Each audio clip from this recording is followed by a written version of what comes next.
Allahumma salli ala sayyidina Muhammad. Arhamna lanakunanna minal khasirin.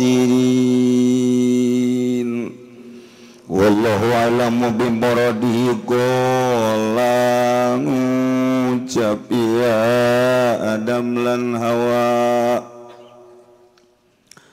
ngucap-ngucap ing lafal Rabbana he pangeran ingsun sadaya zalamna ngazalim ingsun sadaya nganiawa ingsun sadaya anpusana ing pirang-pirang awak ingsun sadaya bimausiatina kalawan mausiat ingsun sadaya wa ilam taufir lana lalamun orang hampura Tuhan lana kada ingsun sadaya tarhamnalan ora ulas Tuhan na ingsun sadaya lanakunan nama kayakti anak temenan ingsun sadaya minal khosirin ikut tetep saking ngongkang tuna kabeh.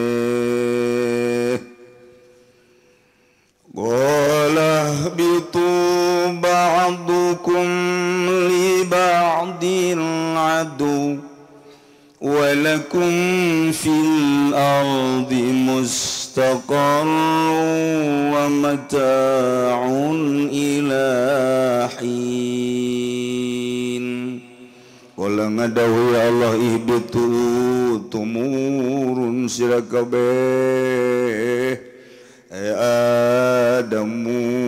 Adamu Hawa ulan Hawa bimastamalat serta berangkang awang kusira karo ingat tasema min dzurriyyatikum saking turunan sira karo bandukum utawi setengah sira kabeh bandu dzurriyyati tegas setengah anak cucu li baldin kadua setengah anak cucu aduun iku musuh min zulmi ba'dihim ba'dan saking zalim setengah zuriyah ing setengah walakum lan ikut tetep kadua sira kabeh fil ardi ing dalam bumi mustaqarrun utawi enggon tetep makan mustiqrarin tegese panggonan tetep wa mataun lan barang-barang senang tamatuun tegese tamatu senang ilahin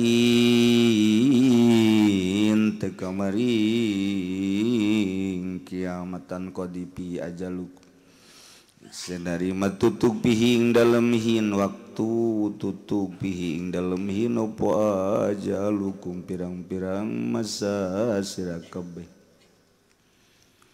Qala fiha tahyawna wa fiha tamutuna wa minha tukhrajun.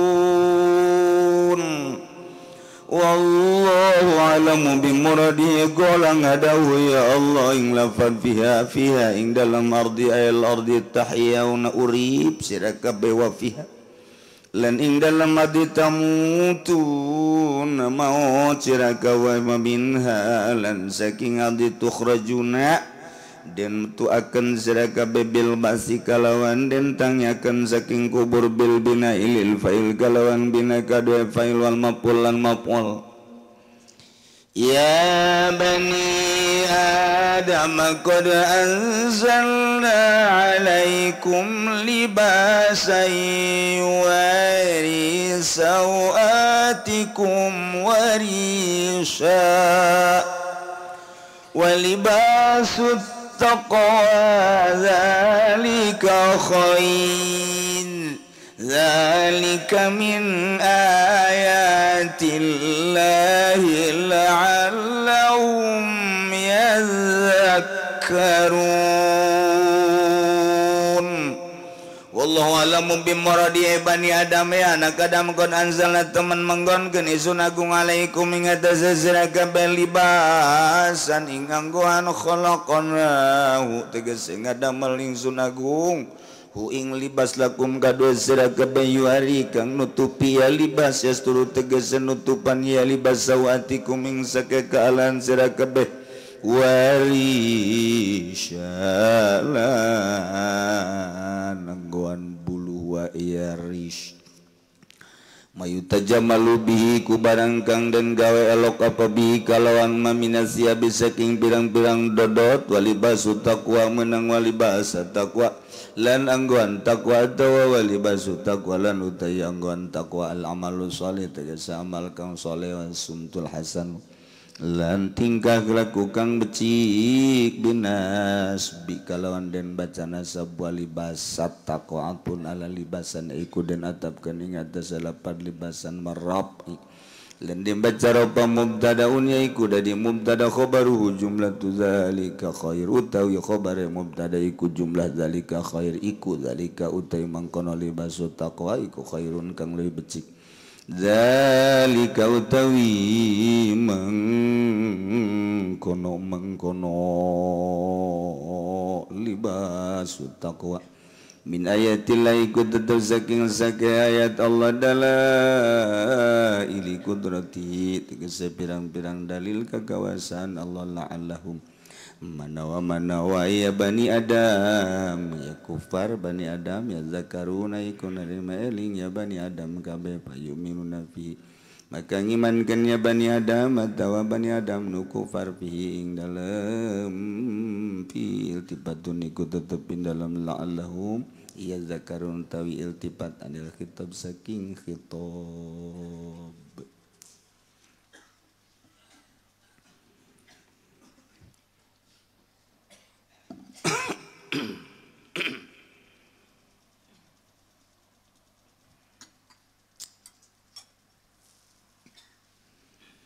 nuluykeun lalakon bapa moyang urang jeung ibu moyang urang Kangjeng Nabi Adam alaihis salam beserta ibunda tercinta Hawa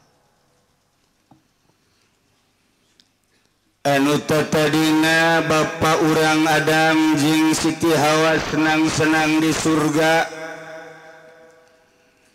itah cicing sakadaekna teu dibere wates wangen waktuna dibere kesenangan segala rupa nu aya di surga bubuahan inuman istana kendaraan jeung sajabana hiji nu ulah diganggu ulah dideketan komo didahar ialah tangkal gandrung tetapi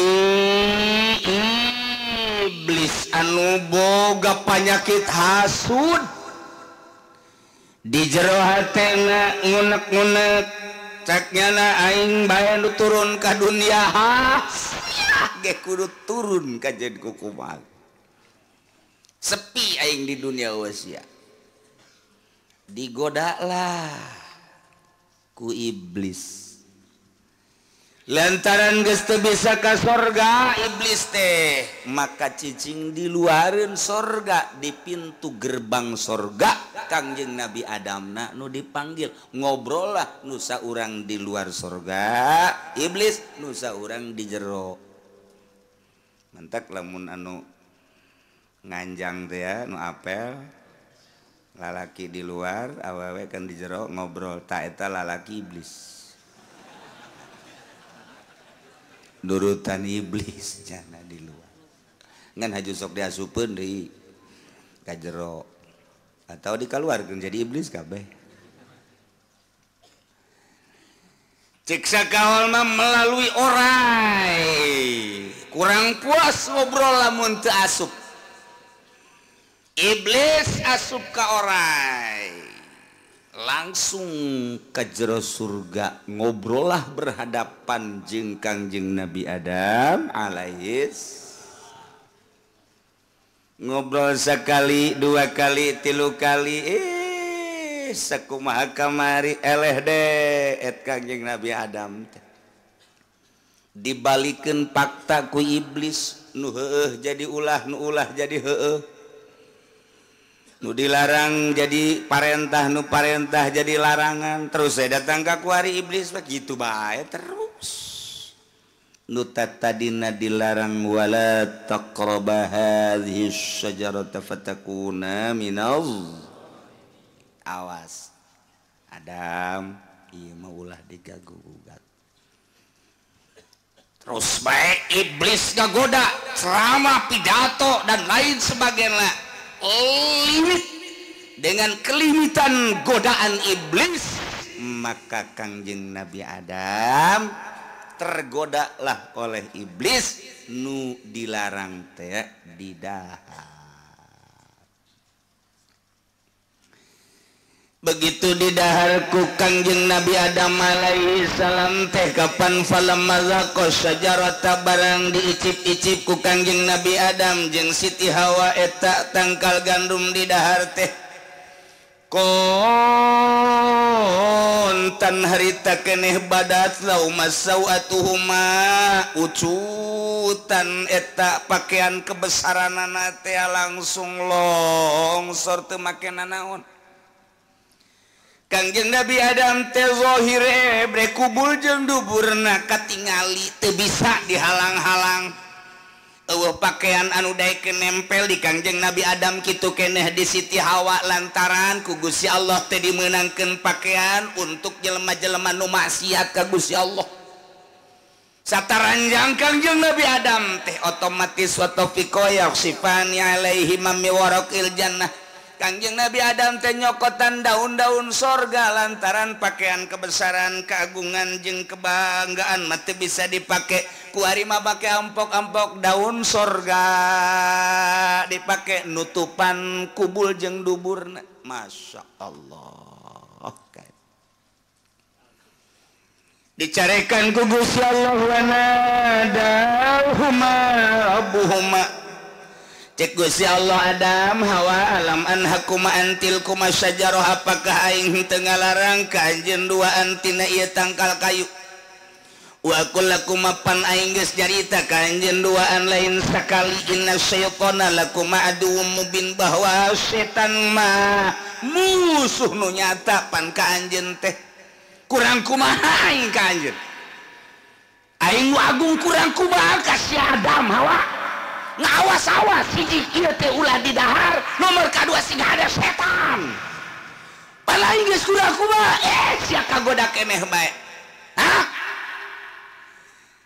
Tidinya kulantaran karasa kabeh pakaian ucutan eueuh nu daek nempel di Kangjeng Nabi Adam ngan sakadar make ampok-ampok ungkul Kangjeng Nabi Adam brek sujud jeung Siti Hawa.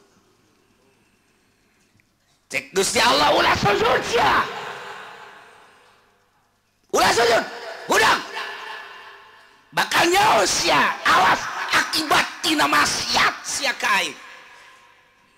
Kangjeng Nabi Adam langsung cerik ngadoa ka Gusti Allah qala rabbana zalamna anfusana wa illam taghfir lana lanakunanna minal khasirin.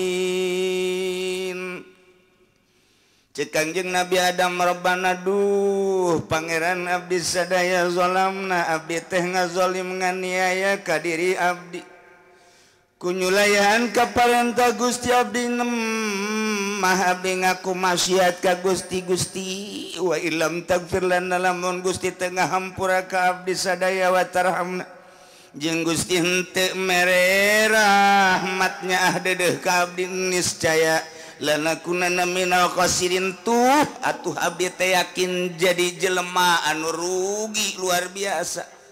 Sami sareng Gusti hampura kasalahan abdi rahmatan abdi Gusti nu enggeus bae maksiat abdi teh ulah dijadikeun abdi teh termasuk jelema anu rugi saendang-endang rugi saumur-umur. Abdi ngaku Gusti abdi teh maksiat abdi teh ngaku kasalahan Gusti tapi pan Gusti mah maha hampura Gusti mah maha rahim. Rahmatan abdi jeung magfirahan abdi nyanggakeun sadaya-daya ti luhur sausap rambut ti abdi handap saibas dampah nyanggakeun ka Gusti bade dikumahakeun abdi.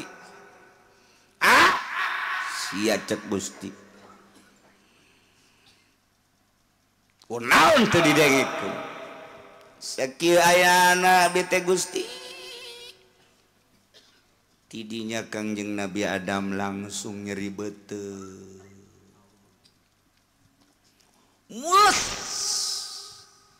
Siti Hawa ge mules sarua bae. Lumpat ka kaler. Lumpat ka wetan, ka kidul, ka kulon. Lulumpatan lantaran mules. Cek Gusti Allah Jibril. Adam tuh lulumpatan tanya dek naon. Jol malaikat Jibril. Stop. Adam. Kunaon maneh lulumpatan. Jibril mules.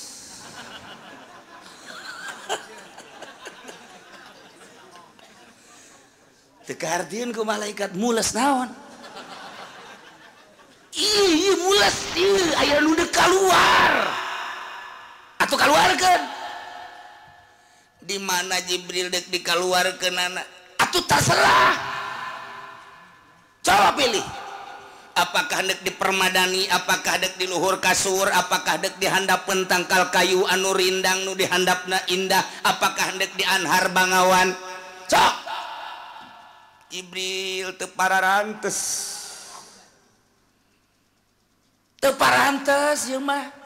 Lantaran ieu mah pasti, ieu mah pasti naon? Ah lain deui.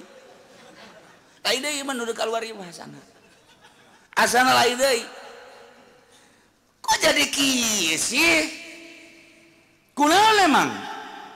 Cek Kangjeng Nabi Adam teh dipersilakeun abdi di sorga. Minuman kadaharan jeung sajabana iwal ti ieu nu dilarang ku Gusti Allah pan anjeun ge nyaho Jibril ieu mah dilarang. Ieu mah sia mun di dahar mules beuteng ke kaluarna jadi tai. Nu mantak ge atuh ieu teu pantes di sorga mah nya di sorga aya WC. Teu bisa di sorga mah. Lain sorga atuh aya WC mah hotel bintang 5 tambahan di 2 bintang 7. Tetep bae aya WC-an bae. Aya WC-an bae. Lamun urang ningali perhotelan sadunia di Abu Dhabi nu termewah di dunia, sapoena eta teh kapan 100 juta. Deuk saha nu hees di dinya? Sapoe 100 juta atau pan sapeutingna 100 juta, sapoe sapeutingna 100 juta di ditu mah. Ku lagi ngan sapeuting di tadi ditu. Aja bebeakan. Di Jakarta mah hotel Hilton, hotel HI dan hotel-hotel nu lain moal aya bintang 5 sekalipun di urang teh moal aya nu 100 juta paling jago di urang teh 10 juta paling jago geus. Paling jago sapoe sapeuting teh sakitu. Mewah da luar biasa. Ka Yordan, ka Mesir moal aya. Tapi di Abu Dhabi diciptakeun sedemikian rupa untuk perkumpulan orang-orang nomor 1 di dunia. Anu datang kadinya ada ge eta adalah pemain-pemain kelas dunia. Anu urusan perdagangan ge perdagangan minyak. Bangsa tuan-tuan minyak, Arab, Amerika, Australia. Termasuk nu datang kadinya teh anu sok jual beli senjata, jual beli nuklir, istirahatna di dinya. Kok bisa mahal sih Kiai? Di dinya mah serba emas. WC na emas. WC emas WC. Atuh eta mun WC na emas atuh komo tempat tidurna.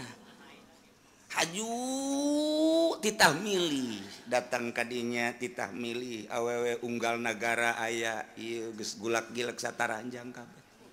Tinggal milih we urang nu mana. Kula mah harita nyokot bojong belah. Ieu sabangsa jeung aing ya. Di dunia ini model kos sekarang itu. Na'udzubillah min dzalik wa min dzalik. Artinya sehebat, seindah, seutama-utamanya di dunia tetap bae ngising gane wae. Lain sorga tuh ngising. Urang ngabangun imah puluhan miliar diciptakeun secara surgawi. Diindah-indah ku urang taman dan lain sebagainya, cai sing kolocor hewan dan lain sebagainya. Timimiti hewan-hewan lauk anu araraya, hewan-hewan kampung aya, tambahan hewan-hewan anu bengis nu lingas, mau macan gajah buaya diayakeun supaya jadi sorga. Tetep waya nyeri beuteung ngising bae. Lain sorga tuh kos gitu mah. sorga mata di dunia mah ulah ciptakeun sorga lantaran tetep bae ngising bae. Nah, ya Kangjeng Nabi Adam teh lulumpatan horenganan deuk ngising.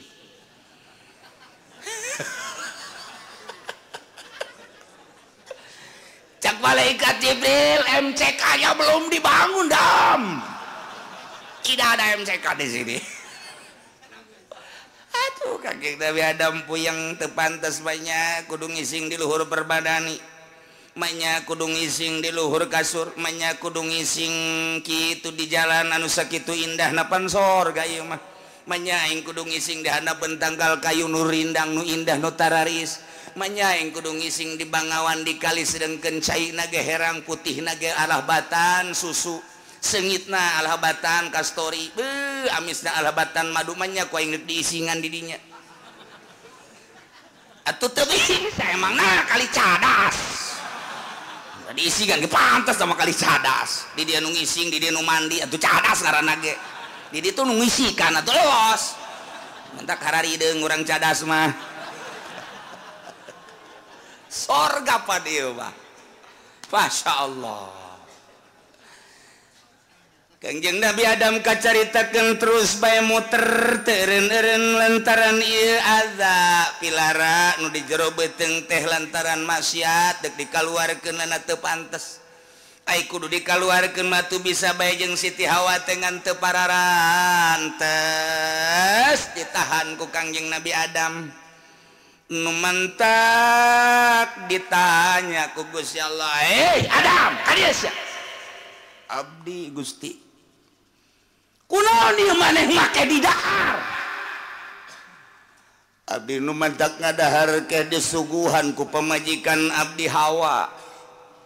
Mun teu gara-gara pamajikan abdi nyuguhan ka abdi mah abdi memoal diala ku pamajikan abdi haju dikemas sedemikian rupa disuguhkeun ka abdi tah nu deuk disalahkeun ba pamajikan abdi."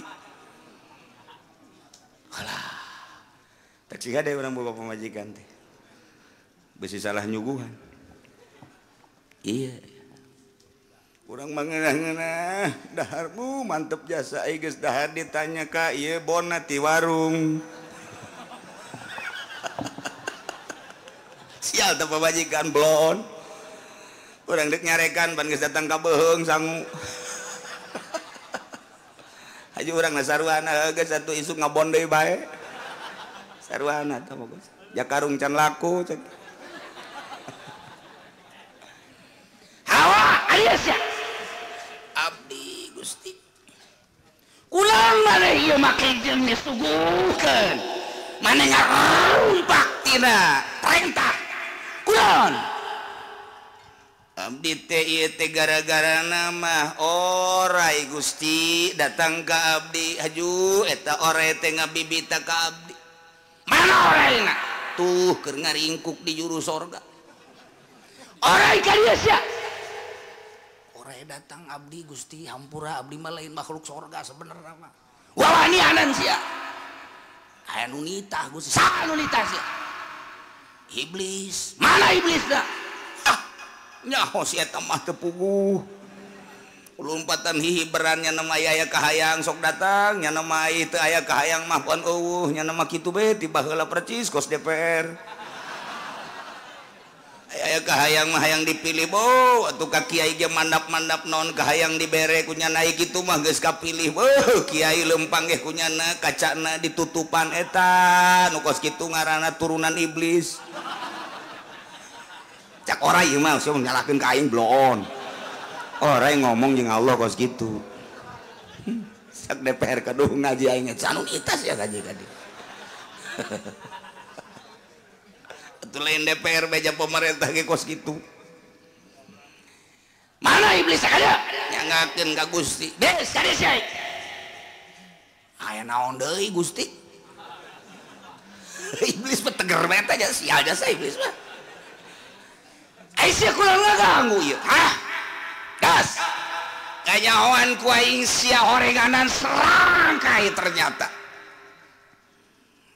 Ya kuari sia ku aing dihukum hiji maneh Hawa lantaran maksiat kain Adam gara-gara sia kuaing dihukum sia per bulan barang sia bobogaan sia kudu keluar getih ngaran sakumaha tangkal kayu osok keluar getih sok keluar mun dibacok ku urang keluar getah siage akur jeung tangkal kayu sabulan sakali keluar getah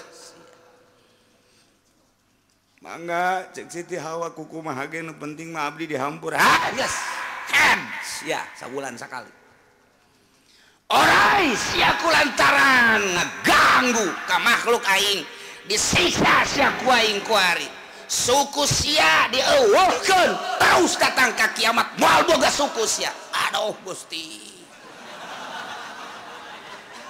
jadi beres suku orai itu diberes pokona sia ngaharep nu kangen tetep we kudu make beuteung jeung beuleut sia be suku sia siksa lantaran sia ngaganggu ka hamba aing nyangakeun Gusti abdi mah nu penting abdi ulah dikanarakakeun abdi mah ulah dikanarakakeun ulah disambarutkeun jeung setan jeung iblis abdi embung abdi mah ngan sakadar jadi kendaraan doang amankeun abdi aman sia nu penting moal boga suku moal nyangakeun tinggal iblis sia kunaon atuh sia make ulin ka sorga deui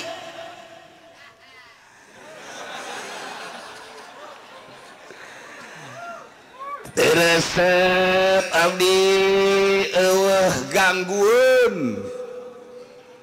eueuh omeun Gusti bangsa abdi deui bangka waras ya maka iblis diturunkeun ku Gusti Allah sakumaha kamari diturunkeunana bil ubullati di negara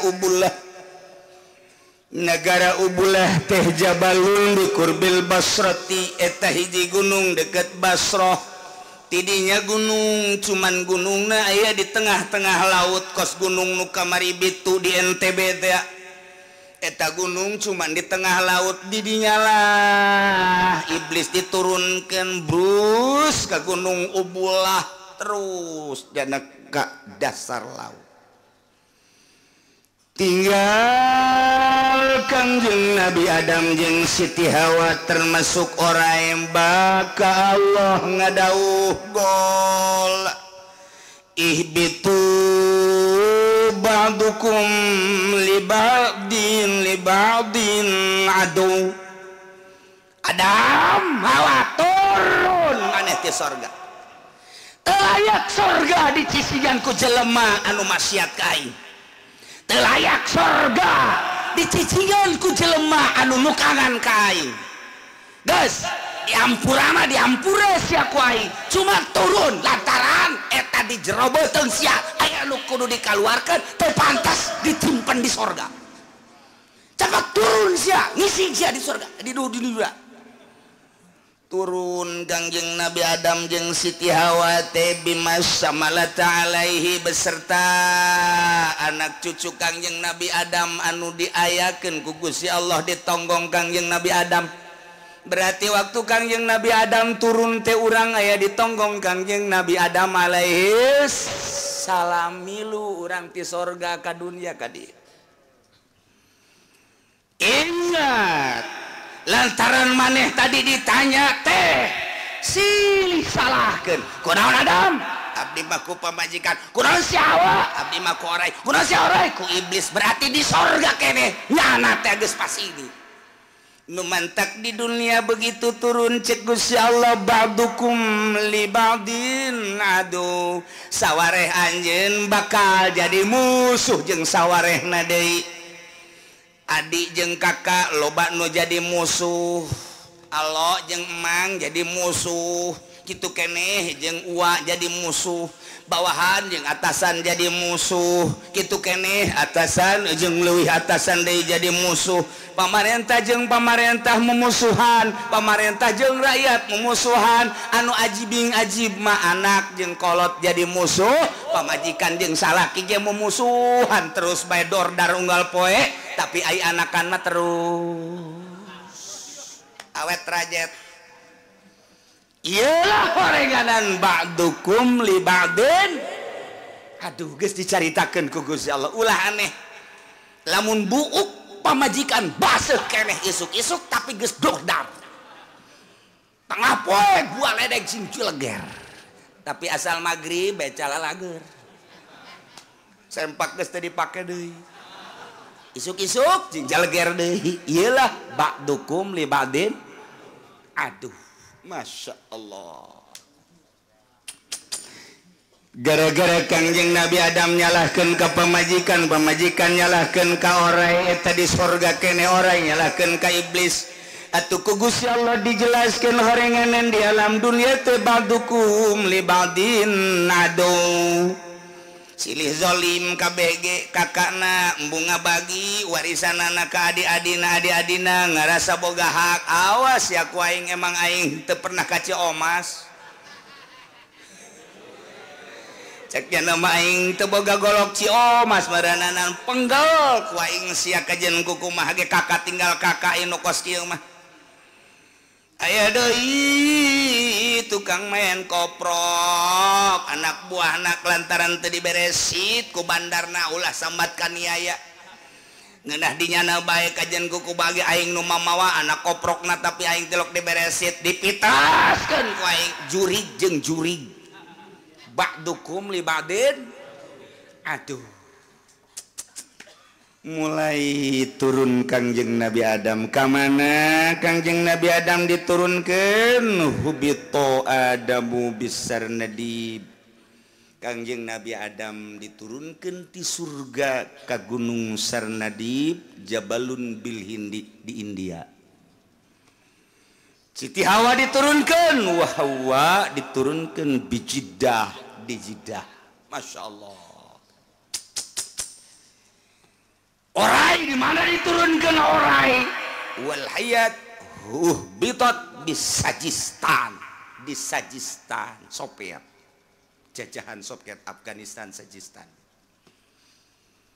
Diturunkan geus kabeh teh kakarak di dunia aya sakituan doang. Tidinya instruksi Gusti Allah ka Kangjeng Nabi Adam, Kangjeng Nabi Adam barang diturunkeun di Gunung Hindi sarna diblangsung Kangjeng Nabi Adam turun ka handap. Tidinya langsung brek sujud Kangjeng Nabi Adam ceurik ka Gusti Allah terus tobat. Teu eureun-eureun Kangjeng Nabi Adam maca doa nu tadi Rabbana zalamna anfusana wa illam taghfir lana wa tarhamna lanakunanna minal khosirin. Terus bae dibaca ku Kangjeng Nabi Adam Rabbana zalam bari sujud Rabbana zalamna anfusana wa illam taghfir lana wa tarhamna lanakunanna minal khosirin. Rabbana zalamna anfusana wa illam taghfir lana wa tarhamna lanakunanna minal khosirin.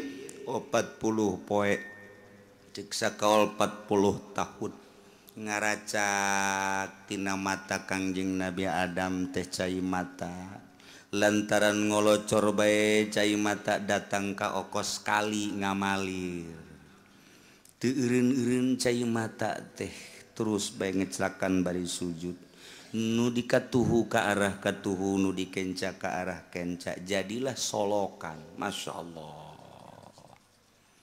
Cek Gusti Allah Adam irfa ra'saka gum tanggah udang maneh geus dihampura ku kaula termasuk pamajikan anjeun dihampura tugas ayeuna mah pamajikan maneh teangan ku maneh datang ka kapanggih.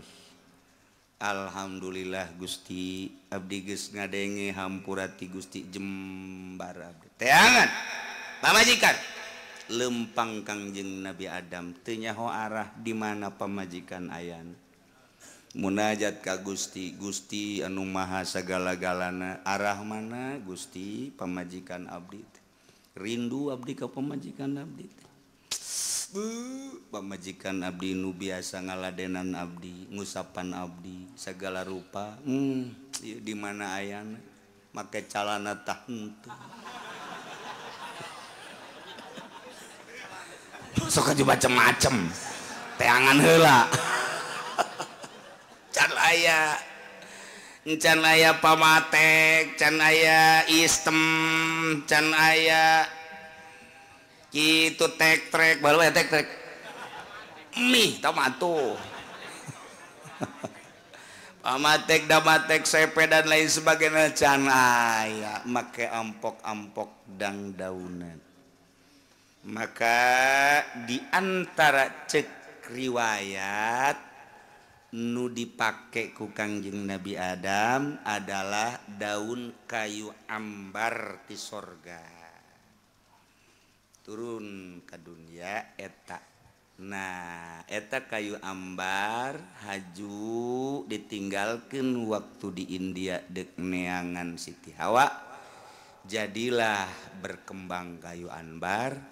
Kuari kayu ambar teh sok dijieun tasbih lain kayuna tapi etana tah lamun disogek keluar naon ngaranna getahna getah kayu ambar.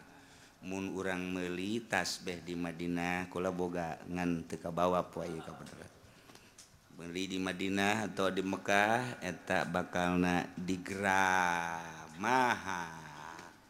segede kieu bisa nu 100 hargana 10 juta 15 juta eta teh lainna naon sejarahna nu luar biasa jarang aya tahun kamari kula umroh dek beuli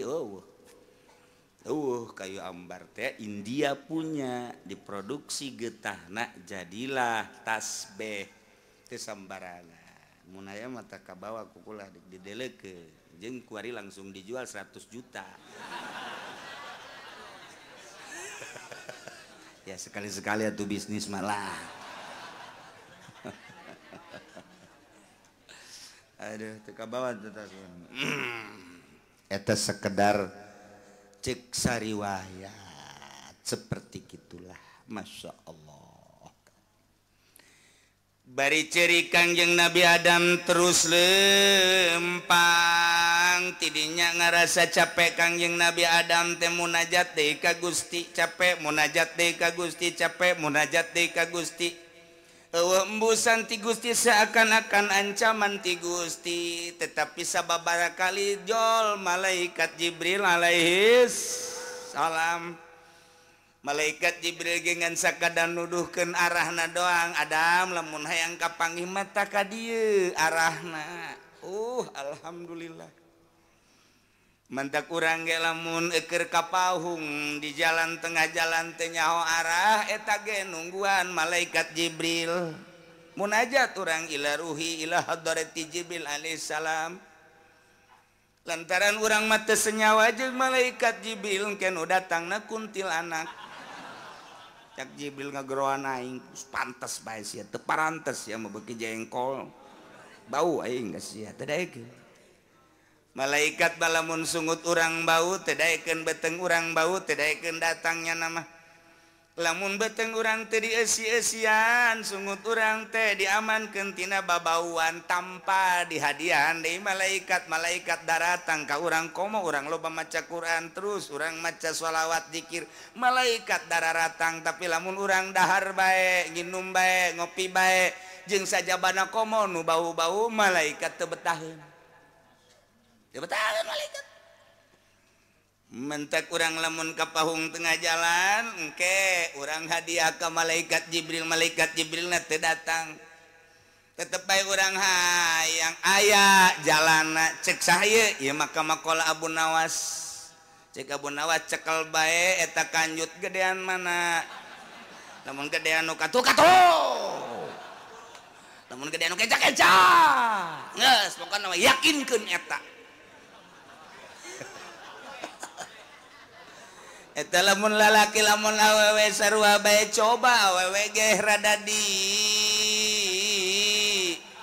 tabeuhan nu mana anu rada tereng-terengan siapa segala ka awewe segalana coba sintrek gedean mana awewe ge eta jeung harusan nu mana emang harus wallahu a'lam bishawab Nah, berangkatlah Kangjeng Nabi Adam termasuk Siti Hawa.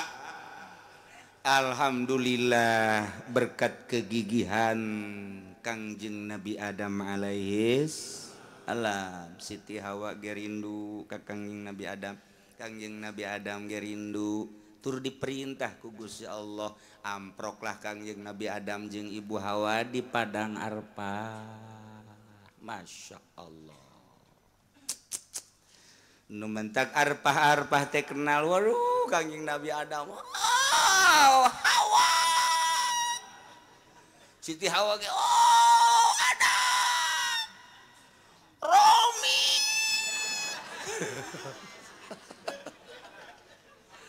Masya Allah meureun waas jasa ti sorga ka bumi terus kapagi silih tangkeplah Kangjeng Nabi Adam jeung Siti Hawa. Nu manta kuari teh dijadikeun satu perjalanan ibadah haji. Ibadah haji teh ku Gusti Allah titahukut di padang Arfah mengenang baheula bunda tercinta jeung ayahanda tercinta pertemuan di padang Arafah kuari ge kabeh alam dunia nu ti mana-mana mancanagara kabeh aya di padang Arafah. Masya Allah malah lamun teu dirobah mah ku pemerintah Arab dina taun ieu teh hukumna Jumat menangna 2,5 wallahu alam ke di ditu tapi tanda-tanda nama geus aya di antara tanda geus aya loba mukimin anu dikaluarkeun nu dipenjara ge kuari geus dikaluarkeun ieu salah satu tanda bahwa bakal dijadikeun sigana. Sabenerna mah dina hadis Muslim dina hadis Bukhari ari haji mah ieu adalah hajul akbar lain poe Jumat ge ku sadumeh Kangjeng Nabi wukufna poe Jumat maka dijadikeun haji akbar padahal mah seluruh haji akbar bae ngan kulantaran Kangjeng Nabi baheulana wukuf di padang Arfah na poe Jumat jadi nu poe Jumat dianggap akbar malah ieu engke gaji naik 7 kali lipat. Segala rupa naik ke di Saudi Arabia mun gaji naik bala-bala ge nu biasa sareal 7 real.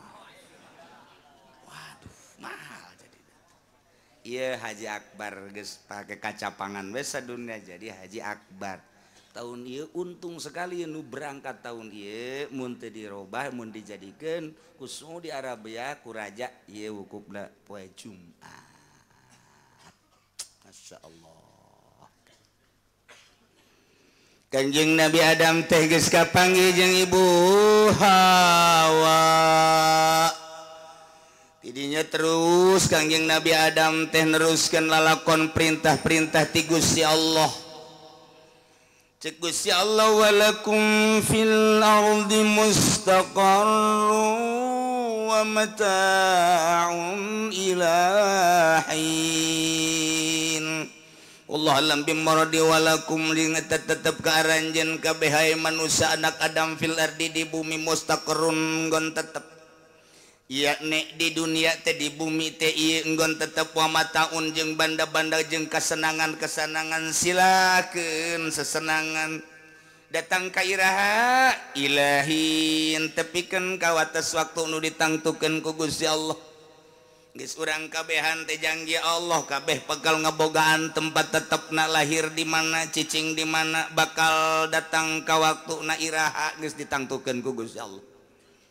Urang lahir di mana imah-imah jeung saha tatanggaan jeung saha cicing jeung saha tatanggaan jeung saha datang ka waktuna urang sabaraha tahun umur teh geus aya ti dituna horenganan cek Gusti Allah walakum fil ardi tetep kaaranjeun kabeh wahai Adam Hawa berikut anak cucu anjeun mustaqarrun aya enggon tetep padumukan di bumi marane aya anu di benua Asia nu di benua Amerika nu di benua Australia Eropa di jero benua Asia teh aya nu Asia Timur Asia Barat Asia Pasifik dan lain sebagainya urang kuari aya nu di belahan ASEAN kebenaran urang teh nanangga jeung Malaysia di Indonesia na kebenaran urang mah di Banten na kebenaran macem-macem urang teh ieu ngan ieu mayoritas Tangerang aya nu di Serang Pandeglang rangkas betung segala rupa ka ditu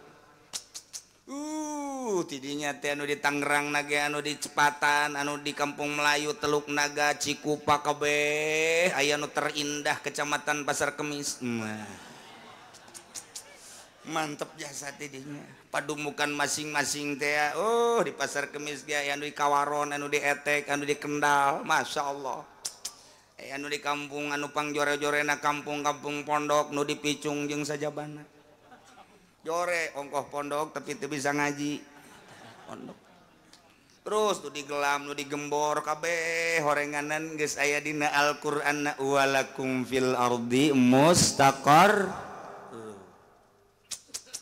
silahkeun wa mataun jeung banda-banda ente karesepna naon di dinya barang dahareun inuman ge sarua bae naon karesepna kitu keneh pakaian naon kasenengna wa mata aya anu resep somai anu resep bala-bala anu batagor aya anu resep baso mie jeung sajabana silahkeun matang make pakaian ge aya nu tina uol nu kandel tina sepe nu kandel aya nu tina pamatek tek-trek jeung sajabana aya anu tina hero anu sipon jeung sajabana ieu urusan pakaian kitu keneh urusan sandang jeung panganna macem-macem ieu geus ditangtukeun ku Gusti Allah walakum fil ardi mustaqarrun wa mata datang ka ira ilahin datang kawates waktu nu ditangtukeun ku Gusti Allah Zaid mah waktuna tengan seukur 20 tahun Umar mah 30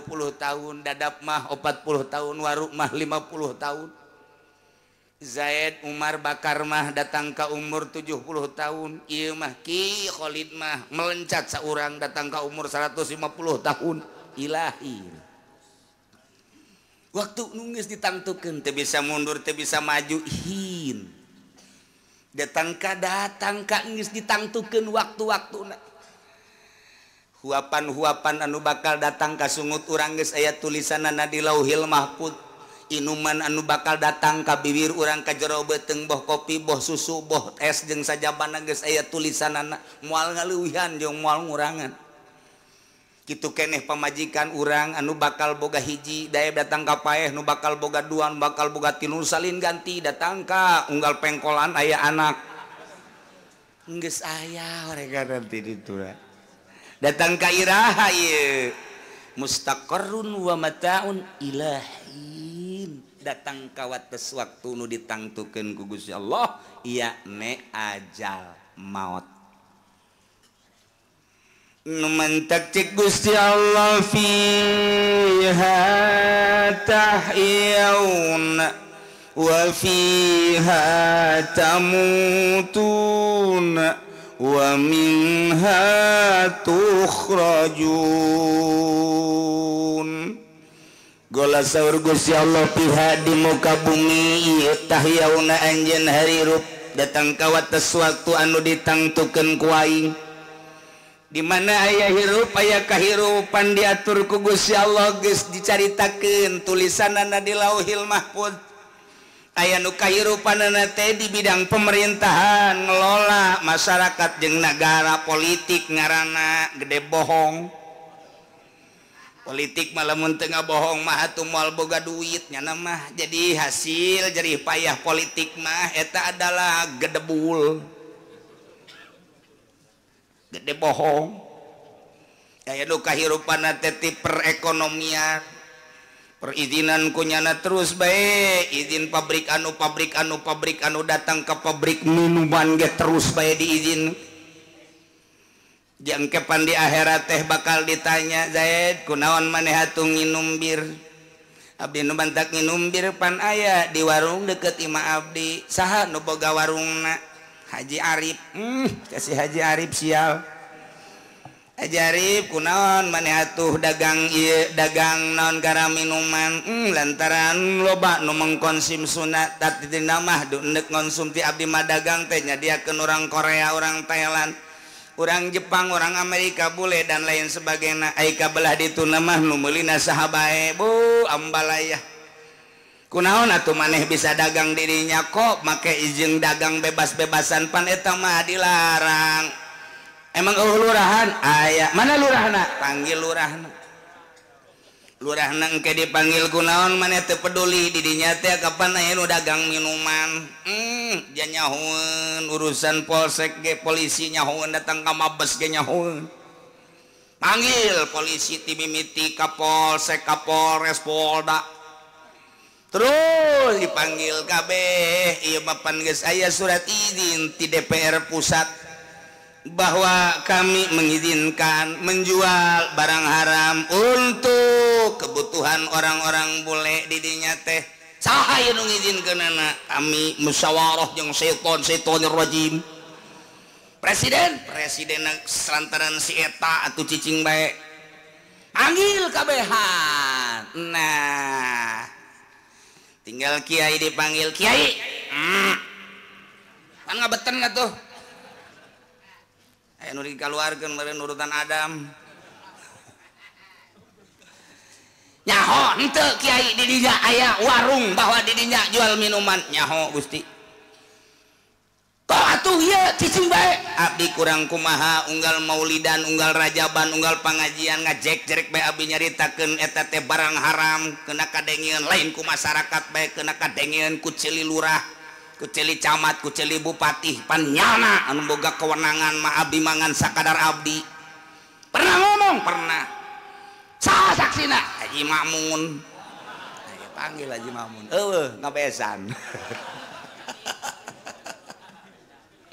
kiai bakal katanya itu tah didinya lah bakal aya persidangan anu dahsyat luar biasa di jero kahirupan teh Gusti cak kiai teh datang ka ngabudah-budah abdi ngomong sabenerna mah araroplok jeung gararoblog kabeh Gusti ngan abdi doang nu upload teu goblok mah sia nyawanan cak malaikat kurang kumaha abdi ngomong ja abdi geus ngomong bae kadenge ku balarea lain bae ku aparat rakyat ngadenge kabeh polisi ge jajahoeun atuh kahayang abdi mah hayang bareres badi nagara mantak naon dicabut surat izinna ulah aya pabrik tah lamun geus kos kitu kakarak mantep cabut surat izinna ulah aya pabrik minuman ieu mah di Cangkareng pabrik minuman sakitu ngujugirna di Bandung pabrik minuman luar biasa di luar nama Fanta, di luar nama Sprite,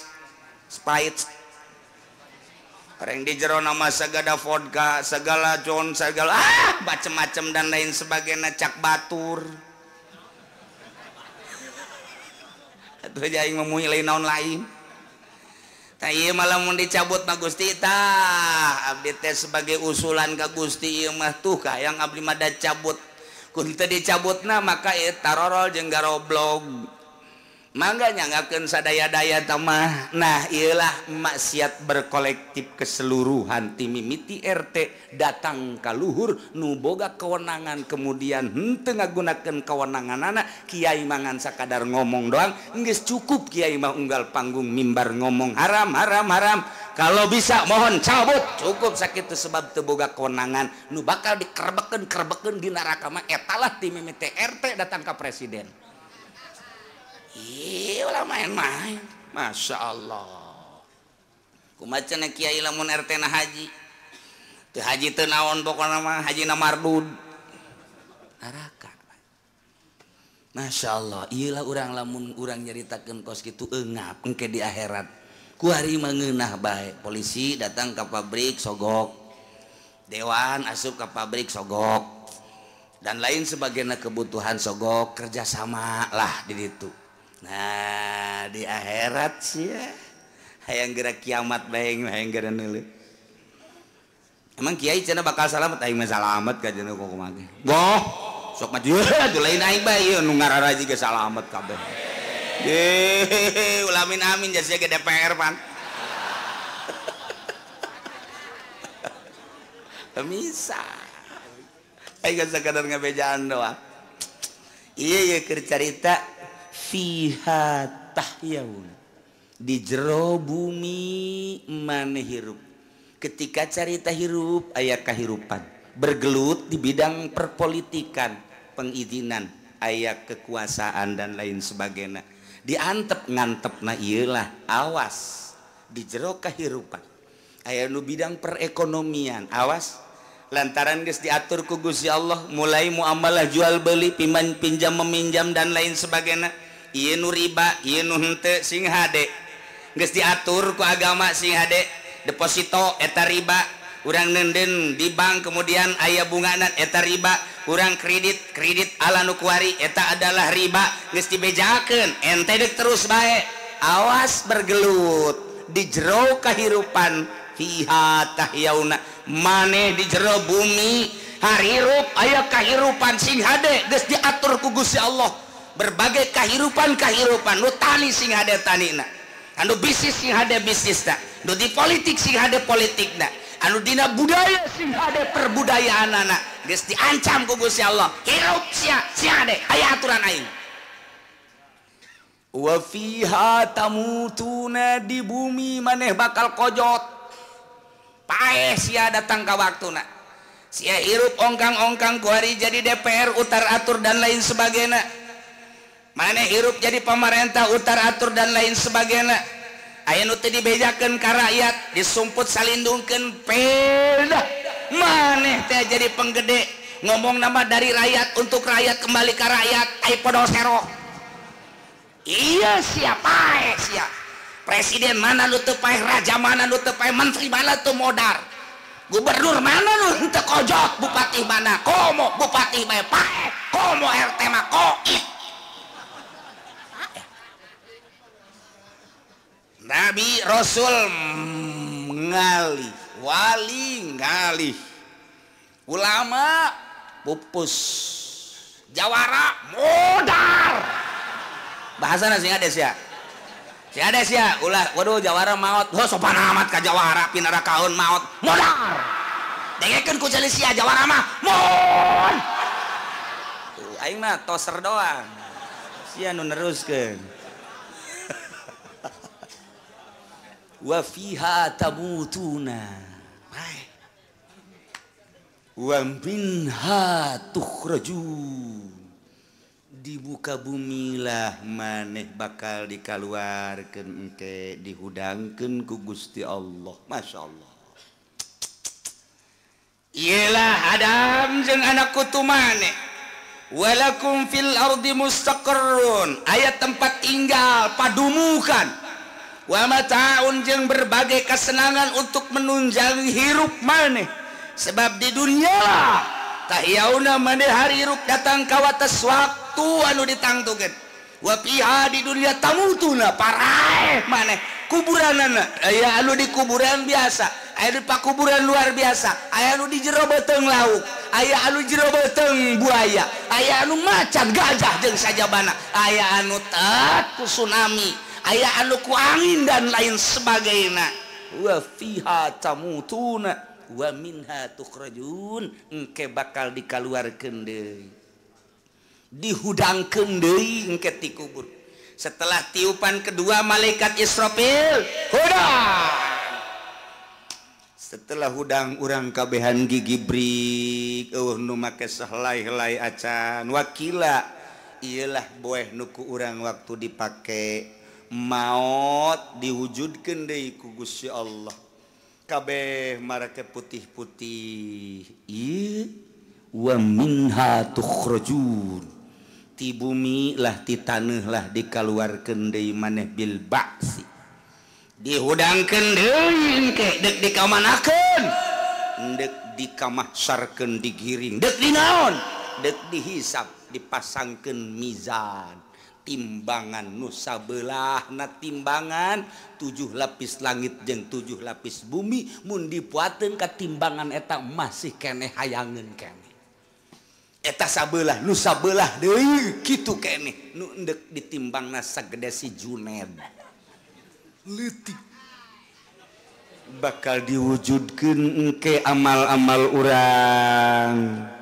lamun bagus berat nu belah katuhu mun jore berat belah kenca iyalah nu bakal terjadi engke ulah lalawora urang kuari hirup dengan sakadar nungguan waktu hungkul ngaler ngidul ngetan ngulon nu mantak urang masa kieu alhamdulillah di saat hirup pikukna kehidupan manusia nu fluktuatif kuari urang masih keneh sempat ngadengikeun ayat-ayat suci Al-Qur'anul Karim dengan harapan supaya terketuklah hati urang nganyahokeun sabenerna Allah teh sebagai pangeran nganyahokeun hukum-hukum Allah ketika hukum dimodif dibungkus supaya orang sadar geuning tah hukum lelalaga ieu nu asli mah iyalah kesadaran urang mangeranan ka Gusti Allah kesadaran hukum-hukum ti Gusti Allah kesadaran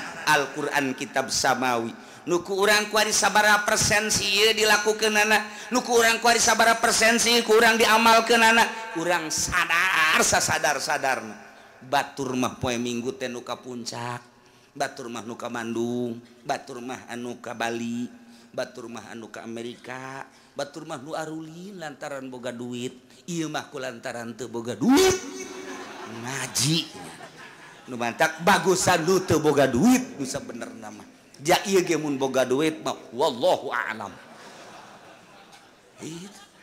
nuhun urang dibere teu boga mudah-mudahan dibere teu boga duit terus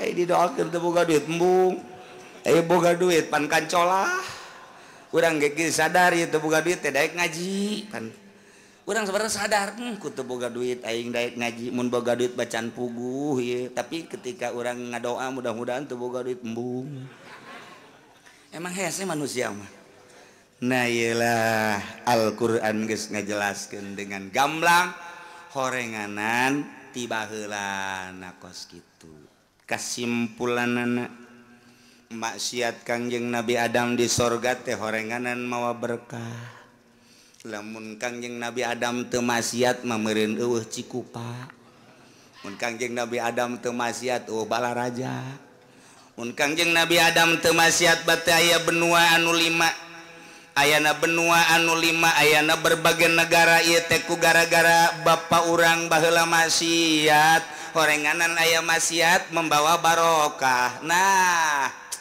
ulah dikira maksiat teu mawa berkah jelema keur teu maksiat mah ieu teu dibere panyakit teu inget-inget ka Gusti Allah barang manehanana mawa nu ngora can dikawin dibawa ku kendaraan nyana haju tabrakan rek bae ka rumah sakit didinya kakarak inget Gusti Allah kamari mah teu Allah-Allahan barang pengkor jadi Allah berarti eta maksiat mau berkah ngaranna nu kos kuari mah geus teu bisa naik mobilnya lantaran suku katuhuna pengkor teu bisa ngajejek gas geus kuari mah nyekel lantas beh bae ngadeukeutan kiai Assalamualaikum salam ka mana ngaji kunaon teu ngaji suku geus pengkor berarti pengkor mau berkah ku urang mah teu kapikir aya nu susah mau berkah aya nu maksiat mau berkah aya anu sugih harta mawa fitnah keur susah mah teh adur-aduran kitu barang serba aya bro dipantau bro di juru ngalayah di tengah ieu mah hayang mobil naon sakumaha kosorum bae awak keur jag-jag waringkas gagah aya di nyana ku batur disebut suku kepala suku dan lain sebagainya wah ancul-anculan hirup teh ancul-anculan mabok aya di nyana judi aya di nyana awewe hayang nu mana bae berarti kan eta kekayaan teh mawa cilaka eta kos kitu mata ku Gusti Allah cabut deui ku aing sia cabut ku aing harta sia cabut ku aing gagagahan sia coba hayang nyaho kuari mah daek ngaji Allah diajak ku babaturan urang maksiat hayang aing geus ngeunaheun kiai aing mah ngaji bae zikir bae geus ka Gusti Allah waduh isukna disebut tad ka mana tad sial beureun aing kakar ngaji 2 kali geus disebut ustad mulai deui marudah deui kitulah manusia istiqomahkeun ka Gusti Allah sebab ieu fiha tahyauna maneh di dunia hari hirupna ngahirupeun Allah wa fiha tamutuna paeh dipaehkeun ku Allah wa minha tukhrajun dihudangkeun deui ku Gusti Allah ieulah kahirupan urang nu kuari tinggal engke ngalalakon Kangjeng Nabi Adam teh kapan Kangjeng Nabi Adam teh can boga calana ieu Kangjeng Nabi Adam can boga baju termasuk Siti Hawa teh satara ranjang kenehna ieu Gusti Allah dek jaritakeun tentang tutup-tutup aurat. Ya bani Adam qad anzalna alaikum libasa. Gusti Allah dina ayat ieu dek nyaritakeun pakaian-pakaian ke coba kumaha engke bakal dicaritakeun wallahu alam bisawab.